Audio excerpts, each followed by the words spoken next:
Thank you for joining us for Foundations Community Partnerships Annual Grants Workshop 2025. As always, we're so grateful to have many familiar faces on this call, as well as some new faces joining us today. And we hope that the information we discuss is not only helpful to you as you learn more about Foundations Community Partnership, or FCP, as you'll hear me refer to it, but that it complements a lot of grants and partnership work that you do out in the world throughout the year. As Toby mentioned, we do ask that for the sake of time, you please hold all questions till the end or put your questions in the chat, and we'll be sure to get to those at the end. Next slide, please, Toby. Today's grant workshop will be presented by myself and my colleague, Dr. Patty Smallacombe. My name is Morgan Clark. I am a member of Foundations Community Partnerships Board of Directors and the committee chair for our Program Development and Education Committee. I've been on the board for almost 4 years now. It's hard to believe, but I've been affiliated with FCP for nearly a decade, since I was first introduced as a summer youth corps intern back in 2016, when I interned with the Mercer Museum in Fonthill Castle. I absolutely credit FCP for sparking my interest in nonprofit work, and I'm so grateful that my internship journey brought me here today with all of you. I'm also the Senior Manager of Partnerships and Grants at Travis Manion Foundation, which is a locally founded National Veteran Service organization headquartered here in Bucks County. And the vast majority of what I do at Travis Manion Foundation is centered around partnerships, prospecting, cultivation, relationship management for both foundation and corporate foundation partners. I do a lot of grant proposal writing and grant reporting to support both national and regional projects. I have a master's degree in nonprofit leadership from the University of Pennsylvania, as well as a bachelor's degree in human development and family studies from Penn State.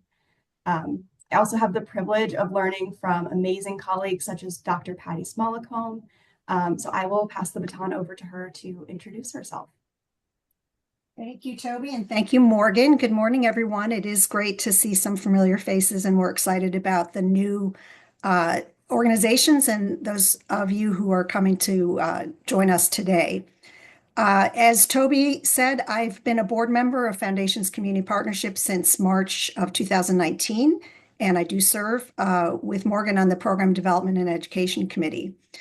I'm currently the Associate Dean of Academic Partnerships at Bucks County Community College, and I continue to oversee our grants office, which I directed for over 7 years and just participated in a big grant submission last week. So it's very fresh in my mind what we all have to do to get those submitted. I may have met some of you through the years when I was at United Way of Bucks County, and I worked with Bucks County agency staff on outcomes in particular for many years. My background is I completed my doctorate at University of Pennsylvania as well in sociology and urban studies. And as a sociologist by training, my focus has been on qualitative and field research methodologies. I'll talk a little bit more about that later. So back to you, Morgan. Thank you, Patty. So we'll talk a little bit about our goals for today. Ultimately, we want you to step away from this grant workshop today feeling empowered. Much of what you hear today may be a refresher for you if you're a seasoned grants or partnerships professional, or some of it may be brand new. But at the end, we want you all to come away feeling that number one, you're up to date on the 2025 funding landscape. Number two, that you learned what makes a cohesive and compelling grant proposal. That you feel confident in knowing how to empower funders to champion your organization and your mission by effectively telling your story. And finally, that you learn the ways in which FCP is changing with the times to best support you and other Bucks County nonprofits. Slide, please.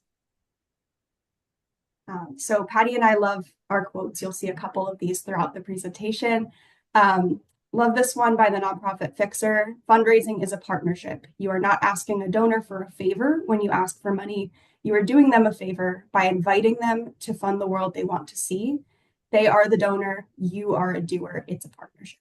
I just love that. So as someone on a development team or engaged in fundraising of any kind, we have a very unique task, as we all know.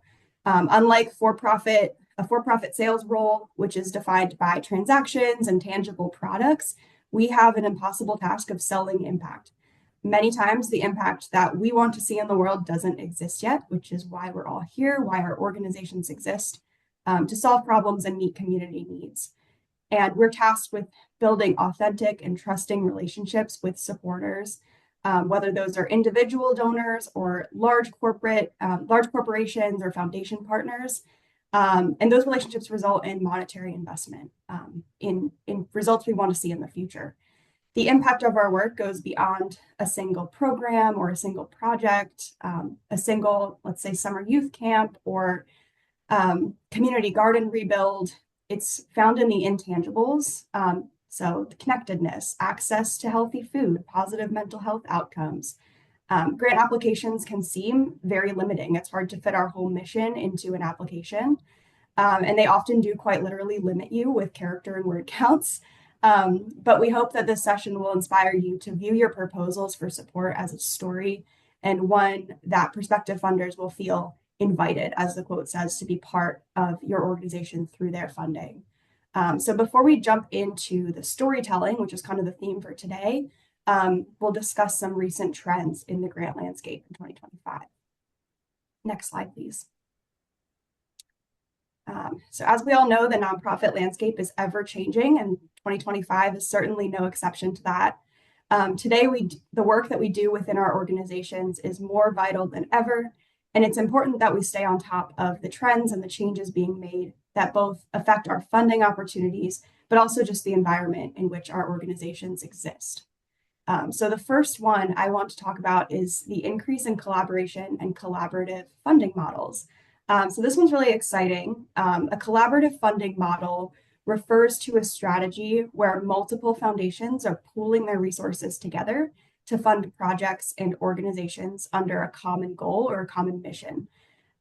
This allows for larger gifts and larger scale impact and really harnesses a collective community approach to addressing complex issues.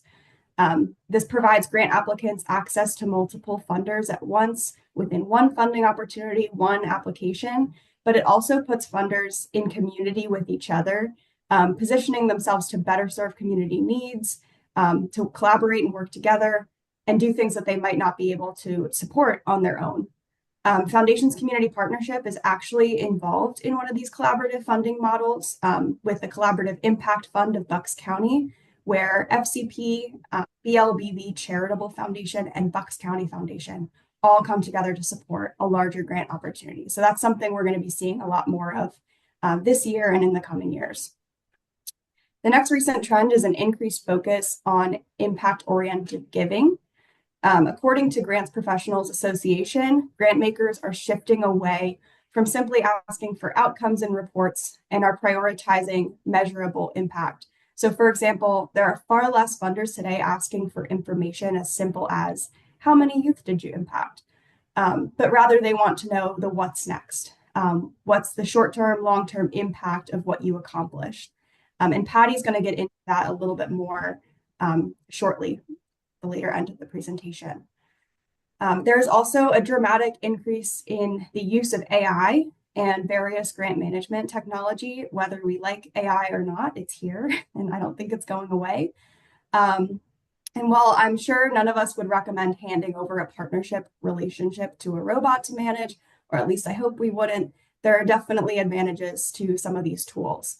So AI tools such as ChatGPT or Google Gemini can be familiar or can be useful starting points for researching new grant opportunities, quickly locating the latest scholarly articles or statistics to support your proposal, or even helping to cut down a grant narrative to fit into character or word restrictions in a grant application.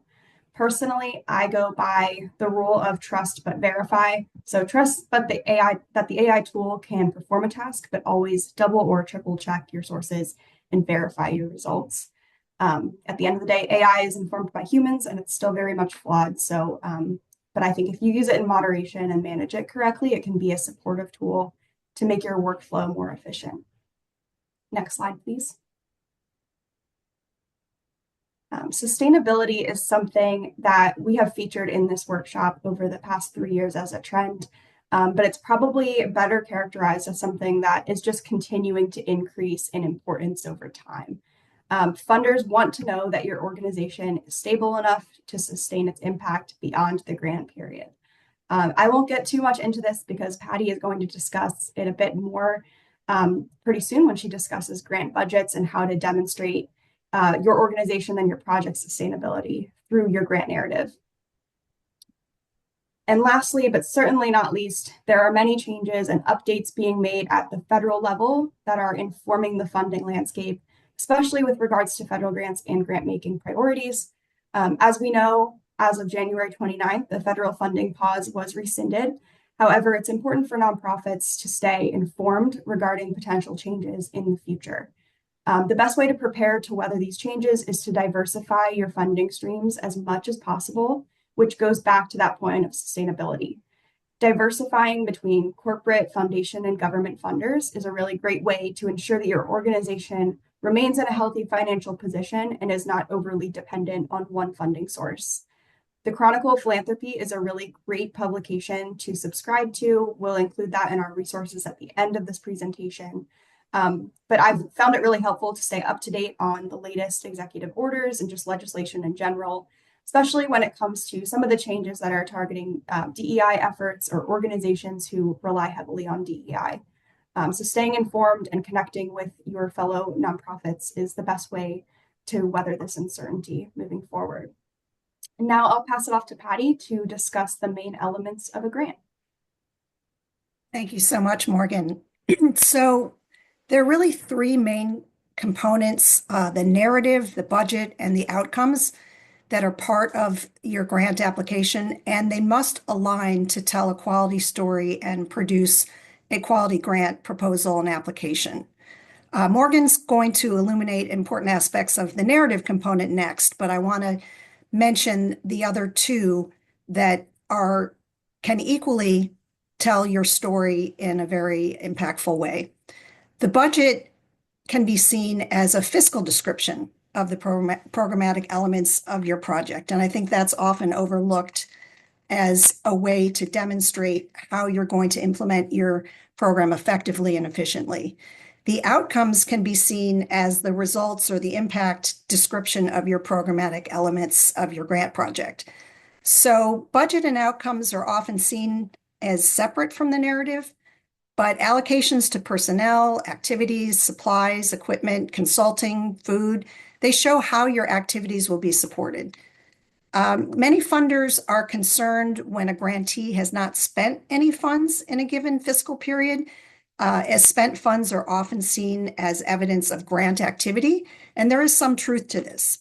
So you want to make your expenditures over the duration of your grant as a way to show that you are actually implementing the grant. And outcomes and goals and objectives must be the results of change that come from the programmatic intervention or activities. And that has to be aligned with your problem statement and your programmatic solution to address it. So I like to use the example of a grant proposal that I reviewed many years ago on the funder side. It was a residential house serving men with substance abuse and mental health issues and helping them gain and maintain steady employment. And this organization requested funds for psychiatric services as their main grant activity in the whole complete set of interventions and supports they gave to their clients. However, in the budget that was submitted, there was only a line item to purchase a van. And while the van is vital to the core activity of that agency, getting the men to their jobs, it does not support the request for psychiatric services. And so I had to go back to that director and encourage them to make their budget more aligned with the narrative and the activities that they were proposing to complete over the course of this grant. So with that, we'll go back over to Morgan to talk about the narrative component. Thank you, Patty. So what goes into your grant narrative? On the next slide, we'll go into the storytelling elements of the narrative, but in short, the grant narrative is the written portion of your grant proposal that tells your story. beginning with your organization's history and background, as well as your mission, explaining your statement of need, your project or program leadership, of course, the program itself, the impact of your project, and your plans for utilizing the requested funds. So whether you're answering questions on a grant application through an online funding portal or creating your own letter of interest or proposal, it's important that each section is complementary of the others, but is also able to stand alone. So for example, your statement of need is the section that defines why the problem you're trying to address with your program is important and why it's urgent. If your statement of need discusses a recent rise in bullying amongst middle schoolers, your program narrative should demonstrate how your program or project is directly addressing that need. So each should be easily comprehensible as standalone, but they should read together like chapters of the same story. So for this next section, we are going to focus on the first 5 bullet points that you see here, and then Patty will go into further detail regarding program impact and evaluation, budgets, and sustainability. So next slide, please. Like I said, your grant proposal should tell a story, and this begins with the narrative and extends throughout each element of the proposal. So like any good story, the stage needs to be set. Grant proposals should be approached as if your funder has no idea about your mission, even if they do, even if you know that they do. I wrote a grant proposal recently where the funder told me in a funding meeting prior that there was going to be a different member of the review committee reviewing each response on the application individually and separately. And I'm glad that they told me that because it gave me a fresh perspective going in and writing that grant. But this goes back to my point that each response should be able to stand alone as a full idea.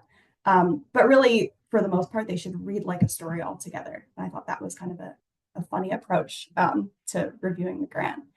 Your need statement is your purpose and is the hook that will spark the funder's care for your target population and your project. So ask yourself what the story is, why it needs to be told, but most importantly, why it needs to be told now. What's that sense of urgency? And what are the costs and the risks associated with not fixing the problem? Next is the plot. This is your project description. What is your project? How does it address the need? This is really your what, where, and when. So for example, when does your program meet? How many people will you impact? What will they be engaging in? Next, the characters are your project leaders, as well as the people you're impacting through the grant project. So who leads your project? What qualifies them to lead the project? Who is being served? And most importantly, how is the project or program informed by the population being served? So for example, do the people who you're serving have a voice in what they need and how their needs are being met? Do you make changes and updates based on the experiences of the population who you're serving? And last but not least, consider your audience. This sounds very obvious, but it truly isn't. It's very easy because we're so in our lanes. We know our organizations and our programs so well. It's easy to get lost in the weeds in your passion for your mission of your organization. Sometimes it's so easy that we have that tunnel vision and we forget that our funders don't know every aspect of what we're doing. Grant writers spend hundreds, if not thousands of hours writing proposals every year. So really make the most of your time by thoroughly researching your funders, your prospective funders, and ensuring that the partnership is mutually beneficial. For example, we have programs at Travis Manion Foundation that serve both military veterans and youth through the same program. If I know that my funder, their mission is centered around youth impact and they're most invested in that, I will focus my story on that youth population and who we're serving, and give quotes and pictures and stories about those kids. So don't get too focused in one single narrative. It can be easy to do when we're copying and pasting former grant narratives as well, just trying to send out as many proposals as possible. But remember that your story is going to look a little bit different depending on your audience. Slide, please. So here are some tips to keep in mind when writing your proposal. Number one, and again, this sounds very straightforward, read the guidelines. We are all guilty of buying a new gadget, or in my case, a piece of furniture and throwing out the instructions. The same thing goes for grant proposals. It will save you many hours and many headaches to know what your funder is, but most importantly, what they are not looking for prior to writing a grant. For example, some funders will not fund salaries. Some funders have very specific geographic limitations or time constraints on projects. Early in my role, I wrote an entire, I think it was about 15 to 20 page proposal before noticing that the grant maker would strictly not fund nationally recognized organizations. Had I read the guidelines thoroughly, I would not have wasted my time on that. So really familiarize yourself with your funder's guidelines. And along with that, familiarize yourself with your funder's goals. How do they communicate their mission? Remember that they have a strategic vision as well, just as your organization does. So try to find that alignment. At the end of the day, these partnerships, whether they are transactional in a sense because you're receiving funding from them, but they really should be more like a relationship. So really lay it out for them so there's no room for misinterpretation. Align their mission with yours if there is that alignment, and sometimes there's not, and that's okay. We shouldn't be bending our mission to meet the missions of our funders, but try to seek out funders whose goals align with yours, and it'll be a much more seamless relationship. Next, be as clear and concise as possible. You know your organization and your programs, but the funder doesn't. Even if they do know you well personally, or you have a great relationship with your contact there, the review committee may be made up of people you've never met. It may be board members like Patty and I are reviewing grants through Foundations Community Partnership. If you can avoid using acronyms, definitely try to leave them out. But if it's unavoidable, we recommend doing your best to concisely explain what the acronym means the first time that you use it in your proposal. So at Travis Manion Foundation, we often refer to ourselves as TMF. You've heard me say FCP quite a few times in this grant or in this presentation. And at Travis Manion Foundation, our youth development program is called Character Does Matter. Internally, we say CDM all the time, and it can be very easy to get lost in that kind of vernacular when we're talking to partners. But for someone who's never heard of the program, I might have already lost them if I'm using those acronyms. Sometimes I won't even name the program. I'll just say Veteran-Led Youth Development Program if the space allows. And this can be hard to do with limiting character counts and words. But do your best to define your terms on the front end and not to use too many of those acronyms. Like I said, you'll want to define your terms. So for example, what is social emotional well-being if you're using that? Why does it matter for the adolescents who you're serving? Try to avoid using jargon or complicated language that funders aren't familiar with. One of the best pieces of advice that I've ever heard is thinking of a grant application like a cover letter. So when you're applying for a job, you want to use words that that company or that organization is using in that job description. And as the use of AI continues, there's reason to believe that a lot of funders will start using screening tools for applications and looking for those keywords from the grant announcement or from the RFP to make sure that those applications align with what they're looking for. It's not something, don't worry, that FCP is doing right now, but it's something that might be coming. So that's a great way to ensure that your application is getting noticed out there. You'll also want to use person-first language and center the people who you're serving. I always use the example of the term at-risk youth. And while there's nothing inherently wrong with that phrase, it does center the issue at hand rather than the individuals themselves. So instead, we try to take the time to put more thought into our language. In this case, we usually try to say youth who are underserved, for example, putting the youth first, the focus of that. Language evokes feelings, and you want your funder to visualize the impact on the people you serve while also maintaining the dignity of those people in the process. Of course, oftentimes character and word limits prevent us from being able to expand our language, like I said. In this case, use your best judgment and at the very least, try to mirror the language that your prospective funder uses when talking about your population. And lastly, show, don't tell. Tell stories. I just said tell. Tell stories about your organization that showcase the best of what you do and how you do it. So through telling stories, you can be attaching pictures, you can be giving quotes, but really focus on the people that are being served. And again, like I said earlier, how they are informing your program or your project. Many times, online grant applications will have space for other attachments or uploads that are supplemental. These are usually optional spaces. I think it's great to use this opportunity to upload a story, include photos with that if you can. Sometimes file types are limited to Word docs or PDFs, in which case you can a way around that is to add a link to a YouTube video or paste photos into that document or into that PDF. Take advantage of this free space to get really creative and further illustrate your mission and your goals. If the file type is too large to attach, one hint is to use small PDF. It's a free tool online. You can easily compress your file to make it easy to upload. But those optional spaces are a great way to make you stand out and make you shine and really showcase the work that you do. Next, Patty is going to go into some more details surrounding goals and objectives, as well as how you can define impact through program evaluations and budgets. So Patty, I'll hand it off to you. Thank you, Morgan. Those tips are always so useful, and I really appreciate, I learned so much from you as well.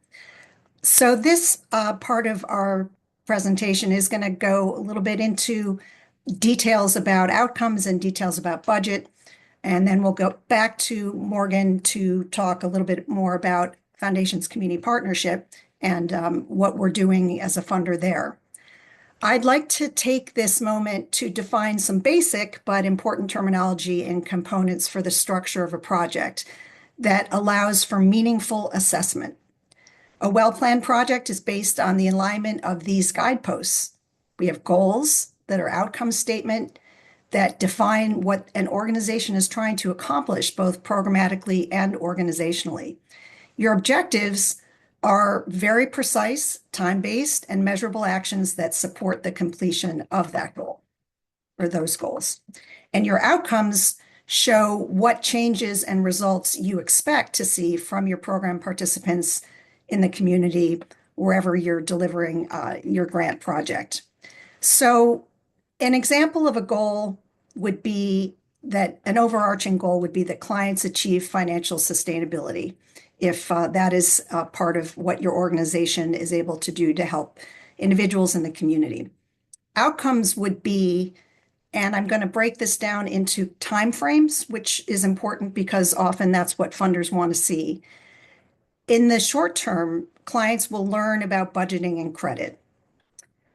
In the more intermediate term, they will develop a family budget and open a savings or checking account by the end of the program. And then finally, your long-term outcome would be that clients are out of debt. They've learned to budget, they understand how to repair credit, and that their change in status or condition is going to be that they're debt-free. So this example really demonstrates that the short-term outcomes really reflect changes in knowledge and attitudes. Intermediate outcomes really reflect the changes in behaviors and actions of your clients or participants. And then, as I mentioned, the long-term outcomes really refer to a change in status or condition. Okay, next slide, please. My last example about the timeframes leads into a very helpful acronym, SMART, S-M-A-R-T, which is sometimes defined slightly differently depending on who's offering this model.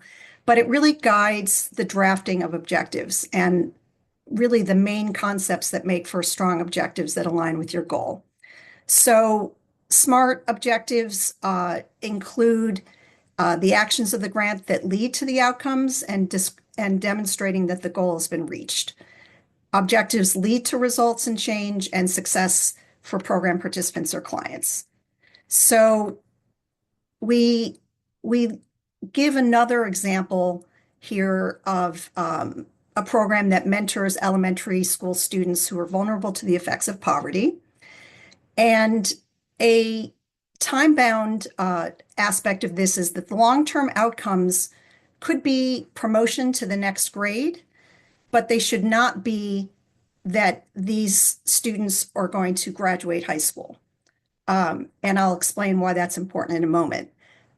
Most program activities are correlated with a long-term outcome, but the causation is really hard to show that far down the line in an individual's life or in community conditions. So back to the example, those students, we don't know if those students are going to graduate from high school within the scope of this funded program or project. We think there's a correlation between the mentorship and planting that seed, and we hope that those students are going to be more likely to graduate, but we can't really determine that or show that in our outcomes within the scope of the project. Okay, so next slide. This is a quote that I really, really appreciate from Albert Einstein and his evaluation or his observations. Some things that can be counted don't, and sometimes things that can't be counted do. This quote is really important to me in terms of how we measure the success of our programs and how we understand the impact of the intervention or activities on the lives of those individuals or communities we serve. So that leads us into grant project evaluation and impact. In my introduction, I told you that I'm a qualitative sociologist. Statistics can be very important, but so can observations and participant narratives to telling the story of reaching the goals of the program. So I want to make the distinction between qualitative measures and qualitative data that you can include in measuring your outcomes as methodologies. So on the quantitative side, you might use surveys that are self-report or other report from your participants. You may use measuring with instruments or rubrics. An example would be if you're looking for a way to show that babies are healthy when they're born because you've done a program supporting teen parents who are going to be parenting soon. You might look at the APGAR scores or the birth weight to determine whether the baby is healthy or not. On the qualitative side, you could use structured observations, interviews with consistent questions, focus groups, and I think together, these kinds of measures, qualitative and quantitative, can be helpful in illuminating how the participants have benefited from the project activities. The next thought that I want to share is about formative and summative evaluation. Not all of you are going to encounter this. These kinds of evaluations are often associated with larger scale, mostly publicly funded grant projects. But there is another important set of definitions and distinctions related to evaluation that I think is worth knowing about, regardless of whether you're going to be asked to include that in your grant application. So formative evaluation typically is conducted during the development or the improvement phase of a program. It's assessment of the implementation itself, and it's really about process evaluation. How can we improve the delivery of our grant activities or our interventions? How can we improve how we measure our outcomes? It helps you do mid-course correction and continuous improvement in your program implementation. Summative evaluation really involves making assessments about the efficacy of a program at its conclusion. So what I mean by that is, how do participants' lives change and by how much as measured by outcomes? So that is really, where have your clients moved over the course of this program, again, in the short term, intermediate term, and long term.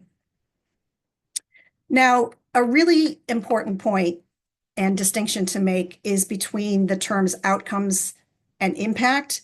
I think we often use those words interchangeably, but a true understanding of this is really key to successful grant project evaluation. While outcomes refer to specific measurable short-term effects, intermediate or long-term, impact is a more comprehensive evaluation of the broader and long-term effects of the program. So to assess impact, you will ask this very simple question, which is not so simple when we try to demonstrate it. What does success look like? And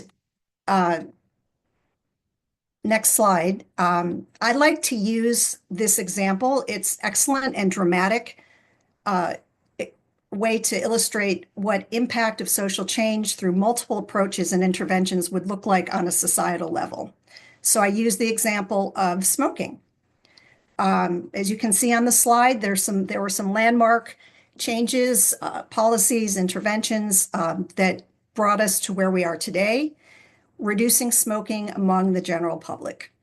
The societal change, again, happened over multiple strategies over time. There were commercials and PSAs about stopping to smoke. There were insurance changes. There were discounts given to non-smokers. There were tobacco company settlements, which freed up some funding to help individuals and communities become smoke-free. And then eventually in 2008, we saw our first public health policy that eliminated smoking from public places. And now American society has smoke-free public places. That is a dramatic, dramatic impact on a societal level.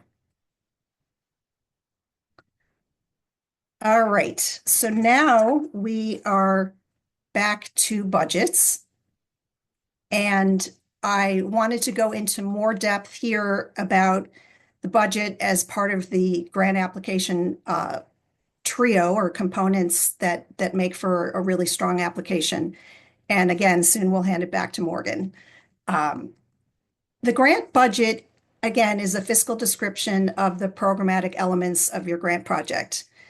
It must be in alignment with the grant activities you want to accomplish and the outcomes and changes you want to see benefiting the grant project participants or clients.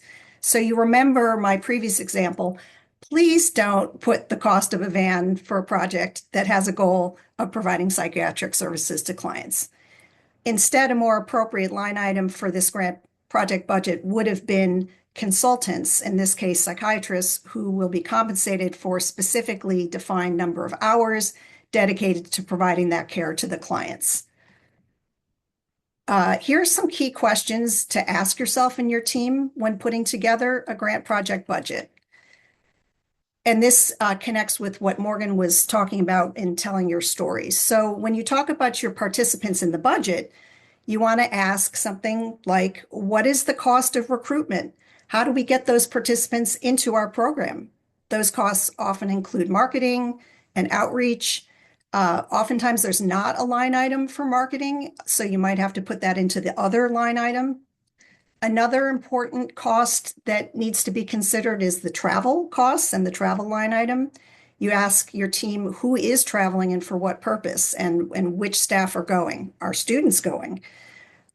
Many public grants require the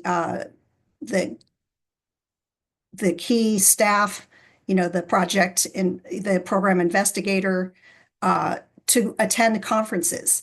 And it's important for those public agencies that you go, and so they actually insist that you put travel line item into the costs that you're requesting support for. And you can use the other line item. It can be consultants if that's not provided specifically. And consultants are different than staff. They're providing professional expertise. They're paid differently than staff.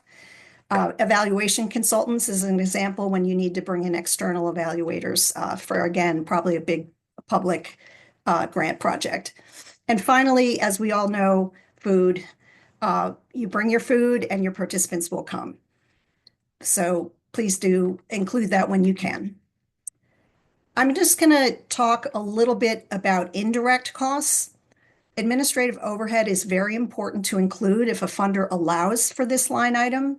These are operational costs on the back end processes of your organization, like accounting or the cost for your payroll services, your audit, those kinds of things. And organizations and institutions, sometimes when they're big enough and they're dealing particularly with federal grants, do something called a negotiated indirect cost rate with a federal agency. If your organization is not pursuing this or has not pursued this in particular, there's an option to ask for, say, 10%. They call it de minimis. State agencies sometimes might put a specific allowable percentage for administrative costs into the guidance for the application. So as Morgan said, please read those those guidelines very carefully. Indirect cost items are typically only available in bigger publicly funded grants. Um, so look for those opportunities to put in indirect costs when you're applying for federal, state, or local agency government grants. All right, a word about sustainability. Morgan really introduced the concept, and I just wanted to add an insight that I know was very important to me as I was more involved directly with grant writing and grant implementation. And I wanted to share this with you as a very important consideration. Sustainability does not mean that you have to continue your project and your staff salaries at the same rate over and over again. Sustainability can mean that you continue a very meaningful component that will need funding when other parts of the project have been achieved. For example, you've bought the equipment that you need, or a key activity or salary has been built into the organizational or institutional budget, or an important element has been picked up by a partner organization. Grantors really appreciate this longer term approach to integrating your organization's program work and ultimately the mission of your organization into a longer term strategy for change in collaboration with other partners and leveraging resources from different sectors. All right, a little bit about fiscal reporting. We're almost through the budget part. We're going to look at some examples of budgets for you to see. A fiscal report is another way to show the funder that your program project activities are being implemented. It's often required, particularly for publicly funded grant projects, perhaps quarterly, twice a year, or for foundation grants, often that's just when the project is done on an annual basis. Most government agencies allow grant recipients to move funds between line items without seeking permission or an amendment to the budget. That's usually between 10 or 15% in the total budget. But sometimes line items can't be changed. In federal grants, often that's the participant support. But with foundations, it's often understood that these proposed budgets are really just that. They're proposed. And there's going to be a need to change something in your budget to reflect what is actually happening in the delivery of your grant project. So an example of that might be that there's a need for additional staff time if there are more than expected participants or clients, and a particular ratio of staff client must be maintained. So what is a good practice for contacting your funder when it has to do with these budget changes? When making a significant shift in activity or the performance period or an expenditure or type of expenditure, for example, that you use consultants versus staff from your own organization, these are cases that a private foundation grant as well as publicly agency grant, the funder is really going to want to know that these changes are happening and that you want to run this by them to see if these are eligible changes. So err on the side of communication with the funder. If you have more questions about grant budgets, we can talk more about this at the end of the presentation. For now, though, I'd like to show you some examples of something called the budget narrative. Sometimes this is just built into what the budget has to look like in a foundation grant application. Sometimes in public grants, this is a separate document completely. So we wanted to show you some examples of what a budget narrative or budget justification looks like. Simple budgets that show the line items, the allocation of those line items, and the funding source when multiple funders are involved, and the grantor wants to see the program and how it's being supported overall by different funders or by your own organization with in-kind contributions to the project. That's going to be the example on the left. A full program budget on the right is a great example of how a bigger organization shows the whole funding picture as an organization and the specific ask to the grantor. So in this case, there's a national level budget, the regional program specific budget, and then the particular request to the funder, in this case, Foundations Community Partnership. And then there's some textual annotation to describe the line line item that's put in the margin. So this budget narrative format is a great way to communicate the scope and the specificity of this particular ask. Okay, on the next slide, I included here a little snippet from a federal budget justification. Very, very technical. You see here that this is a multi-year project, and you need to build in things like the increased cost of salary over time, which we call COLA or cost of living adjustment. There needs to be specific names of key personnel, their qualifications, their role in delivering this program. So this is just one entry in a bigger federal budget justification. And you see that you have to account for all kinds of changes over time that you want to make sure you build in. Some budget narratives, often in foundation grants, are going to ask for text description right in there next to the line item. And so that is a nice way to communicate to the funder exactly what those line item requests are going to do in the delivering of your program. So with all that detail, we're going to go back to Morgan so she can talk a little bit more about Foundation's community partnership. Thank you, Patty. That was great. Foundations Community Partnership offers several different grant opportunities. And while we won't get into the details of each of those opportunities today, we wanted to provide you with a bit of insight into what is important to us when reviewing your request for funding. So the board at FCP oversees the grant process, including Patty and I, and we look for several key criteria, including, but not limited to, what you see here: collaboration, sustainability, budget clarity, and mission alignment. We want to ensure that the projects that we fund at FCP are having a positive impact on the behavioral health and human service needs of Bucks County children, young adults, and families, as stated in our mission. We also look for projects that have maximum impact on Bucks County residents and projects that are sustainable long-term. Projects that include collaborations with other organizations impacting Bucks County residents are especially appealing, as they often inspire greater innovation and have a more sustained or broader impact on our community. And lastly, we look for budgets that clearly outline how FCP's funding will be used and which line items specifically will be impacted by the grant, as Patty showed us. The examples that Patty showed, the first two examples are from organizations that were previously funded by FCP and provided a clear picture as to what the budget was for that program. It might also include a national budget or a larger program budget, split out into the smaller portion of the program, and then finally show where FCP fits in. And this should mirror what you state in your narrative. And if you are going to include costs such as vans, as Patty used as an example earlier, clearly explain the impact of that. And it should tie seamlessly into your narrative and what you're trying to accomplish. Last year, FCP began to offer brief in-person meetings as part of our Partnership and Youth Services grant review process, which is a really nice way for our board to get to know organizations face-to-face that are new to FCP and really provide grantees an opportunity to meet us in person, to tell us a little bit more about their organization, and just provide more of that personal touch. So I highly encourage, if you haven't applied for that grant opportunity before, please do.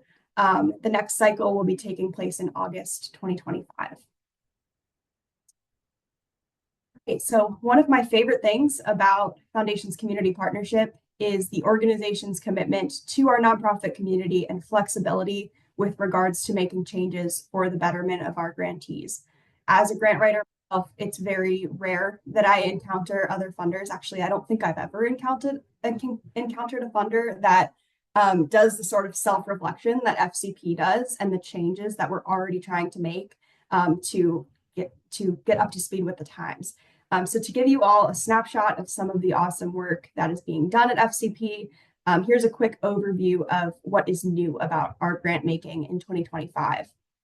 So the first one, FCP will reimburse unsuccessful applicants through select grant cycles for the average time it took them to complete the grant. So this is a pilot that's going to run through the 2025 calendar year, and I think it's very ahead of its time. especially for smaller applicants who may not have a full-time grant writer on staff. Also, recognizing the need for more general operating support opportunities, FCP began offering general operating grants through our target funding cycle in 2020, acknowledging longstanding partnerships and our commitment to trust-based philanthropy.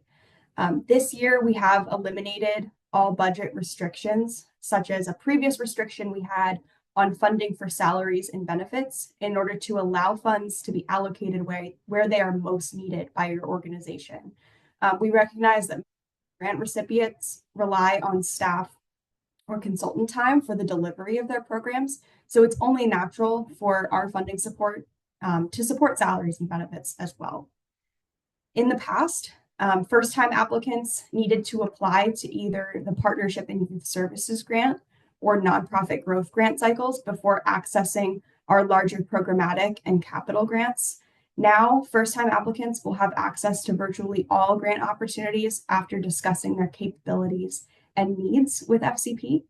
As always, first-time grantees must complete a full grant cycle, including submitting interim and final reporting requirements before being eligible to apply for another grant. But it's great. There's a lot more options for you on the front end for applying to FCP. We have also eliminated our renewal grant policy that used to cap funding for the same project in its third year at 60%. And that previous policy also would force nonprofits to take a sabbatical year before applying for the same project again for the fourth year. So now grantees will be eligible to receive funding for the same project over multiple years, understanding that FCP may choose to not fund it year over year, but each grant will be reviewed individually and may or may not be funded consecutively. So for specific questions regarding grant guidelines and specific funding opportunities, we highly encourage you to visit our website, fcpartnership.org. And from there, we have a grants tab, which includes more comprehensive information about funding processes, as well as those guidelines we should all read for each.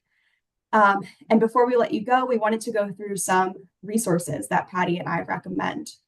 So in addition to the grants tab on FCP's website, there is a resources tab, which includes recordings of some engaging conversations with nonprofit leaders and experts in the field, as well as some information on key partners. I also highly recommend, as we mentioned prior, subscribing to newsletters from Chronicle of Philanthropy, the Nonprofit Times, and American Philanthropic. Those are three that we subscribe to on my development team, and we absolutely love those. And it's a great way to stay current on some of the changes being made today.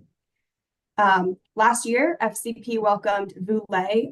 He's a writer, speaker, and founder of Nonprofit AF to speak at Bucks County Community College as part of our FC Presents Speaker Series.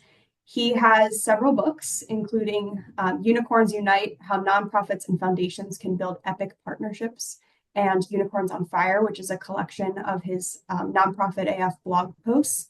And as you can tell by his titles, they are very fun to read, very witty, and also very insightful. So highly recommend those if you're interested. And before I hand it over to Patty one last time, I also always have to make a plug for my favorite digital grant management and grant research platform. It's called Instrumental. I'm not sponsored, but I wish I was. I highly recommend, if you don't currently have a grant prospecting or grants management platform, it's a tool that will not only help you prospect grant opportunities on the back end and on an ongoing basis, but it helps to manage deadlines and opportunities and really that partner cultivation over time. So if you're interested in trying a free month of that, I can send you a link that will give you a free 30 days to try it out. And I can share a referral code in my email, or both of our emails will be on the last slide. But before we go to the last slide, I want to hand it over to Patty to talk a little bit more about the Nonprofit Center and Grundy Library. Thank you, Morgan. Again, great tips. The Nonprofit Center at LaSalle University is a great resource. It's been at the forefront of helping organizations in the greater Philadelphia region for around 40 years. They work in partnership with nonprofit executive directors, staff, and volunteer. They work with board of directors. They work with businesses that value corporate responsibility and the role of the role that nonprofits play in our community. So definitely check out LaSalle's Nonprofit Center for programs like their educational programs. They offer certificates in nonprofit management. They do consulting. They work with leadership advancement with a focus on board governance training. And they also have a website, a foundationlist.org, where you can both post and apply for jobs in the nonprofit sector. So that is a very helpful resource. Also, we are very grateful in Bucks County for the Nonprofit Resource Center at the Grundy Library. As Toby mentioned, I've had the great opportunity to meet with and present to a lot of nonprofits down there that don't even um, make it to our presentation here, but really appreciate the support down there in Bristol. Um, as a nonprofit partner, this Nonprofit Resource Center provides visitors with free public access to grantmaker directories. They have books on fundraising. They have staff time to help with proposal writing and nonprofit management. And then you have access to the Foundation Center's electronic database, Foundation Directory Online, the professional version. And that's available only for visitors who come to the Grundy Library and use their computers there or access this through the library's public Wi-Fi. Again, staff are available to work with organizations and individuals in person and guide them through the best uses of these resources. All right. And that concludes our resources for today. Toby, back to you. Well, thank you so much, Patty and Morgan, for sharing your insights and wisdom and expertise. Lots of good information there. And certainly, if you have any specific questions for Morgan or Patty, contact information is right there. Our website is right there as well. So certainly feel free to reach out to them directly. Feel free to reach out to us. So one of the things that before we get to a little bit of Q&A here, one of the things that I just wanted to follow up on that both of them have alluded to during their presentation. We certainly know there's a lot of uncertainty right now in the nonprofit sector with the news that's coming out every single day. And likewise, foundations certainly feel that same level of uncertainty as well. So from a funder's perspective, just wanted to mention that we are part of the greater the Philanthropy Network, Greater Philadelphia. So we get a lot of information, obviously, from a funder's perspective, but it all relates back to obviously the nonprofits that all these different private foundations and private donors support. So the uncertainty is real on all sides. You see the news, you see the daily changes of what's being funded or what's being paused or what is not being funded anymore. So I think all of us collectively are strategizing to figure out what we need to do to obviously sustain our programming, continue supporting our clients, our communities, and that's the conversation also at FCP that we're having. What can we do to better serve? Some of the things that Morgan mentioned and some of the changes that you're seeing in terms of being providing more general operating support and really letting you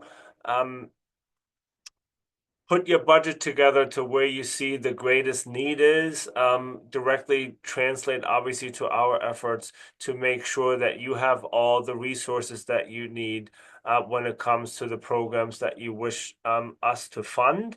And likewise, you see that from other funders as well. And I suspect that more changes will be coming to some of the grant cycles that you see in order to specifically address some of the things that we're seeing in the administration that may no longer be funded or may not be receiving any funds for the foreseeable future until the court cases are being settled. So I would suggest certainly for all of you, keep in close contact with your funders, whether they're on the public side, whether they're on the private side, and make sure that you'll be able to um, share some of the pain points that you're experiencing with your funders, because it's very valuable for us to know what is happening on the ground at the nonprofits to your clients. So if you have stories to share, if you have issues where you're not sure if you can sustain certain programs,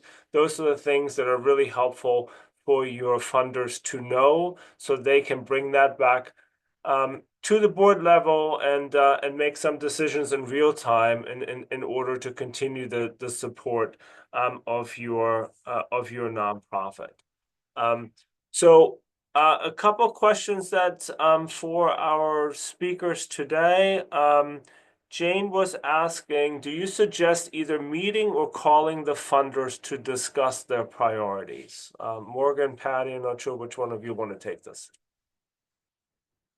I do. I recommend giving it a shot. I can say personally, it's been hard, at least on my end, to get a hold of funders by phone. I usually start with an email. Um, you might have to follow up a couple times. I definitely think it's always worth a shot. If you can have a face-to-face conversation, even if it's over Zoom or even a phone call, that to me is always impactful and helpful as someone writing the application. Um, Easier said than done, though, for those of you who have tried. But I definitely think it's always worth reaching out, even if it says it's invite only. Because at the end of the day, how do you get invited without without meeting them? So yeah, I say definitely give it a shot. And if they're local to you and you can walk in and visit, try that as well. Patty, any additional thoughts? I agree, and it's really often an opportunity to start a relationship with a funder, and often funders do continue to support organizations that they know over time. So I agree with Morgan. It's worth a shot. Hmm. Yeah, and I'll just add, Jane, that sometimes on their websites, foundations will specifically state, no phone calls, no emails. Honestly, I don't quite get it, why people are that reluctant to talk to organizations that they are asking, to apply for their grant opportunities. I mean, look at Caroline and myself. We're friendly people. We enjoy a phone call. We enjoy a visit. And certainly speaking from FCP's perspective, we love meeting with organizations. We love being invited out. I had an awesome tour of a pig farm recently, and it was an awesome experience that, we certainly encourage those opportunities if you have them available to reach out to us. And I think networking certainly helps too. If you have a foundation that you have a good relationship with, like us, for example, you can certainly also reach out to us and say, hey, I'm trying to get in contact with so and so. Do you have a personal connection with said foundation? So if they are reluctant or not responding back, maybe try with some of the funders that you have a good relationship with to maybe try and have a connection that way, because within the funder circle, especially locally, there are some nice connections here. We have a Bucksmont Funders Group, so those are serving Bucks and Montgomery County, but also have entrees into Philadelphia through the Greater Philanthropy Network. So I would suggest maybe trying it that way too, if you really strike out with trying to reach out to organizations initially. Another question here from David. How can we use changes in federal spending to promote more local community support for local funding? And then a follow-up, can FCP help build trust with the community as a connector consolidator? So, Patty, Morgan, maybe want to take that first portion of how can we use changes in federal spending to promote more local community support? So I think what I'm understanding is this question is about that there might be limits to public funding and how would we, or how would an organization utilize more local funders to try to fill those gaps? Is that how everyone's reading that? Yeah, I mean, I think Toby's suggestions here about uh, particularly Foundations Community Partnership, which is so relationship oriented, to try to have a conversation with us or with another funder that you have a longstanding relationship with, and see what resources are being available or priorities that are coming out of these smaller foundations in the Bucks Mountain area, the region.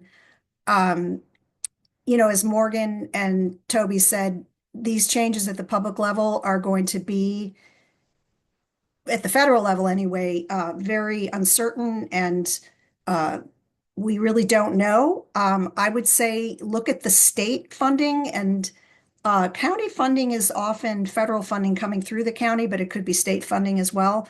That might be a little bit more stable right now. What states are funding, as well as that money that comes through the county, and that might be an area that, or funders at those levels of government that could be more responsive to your needs.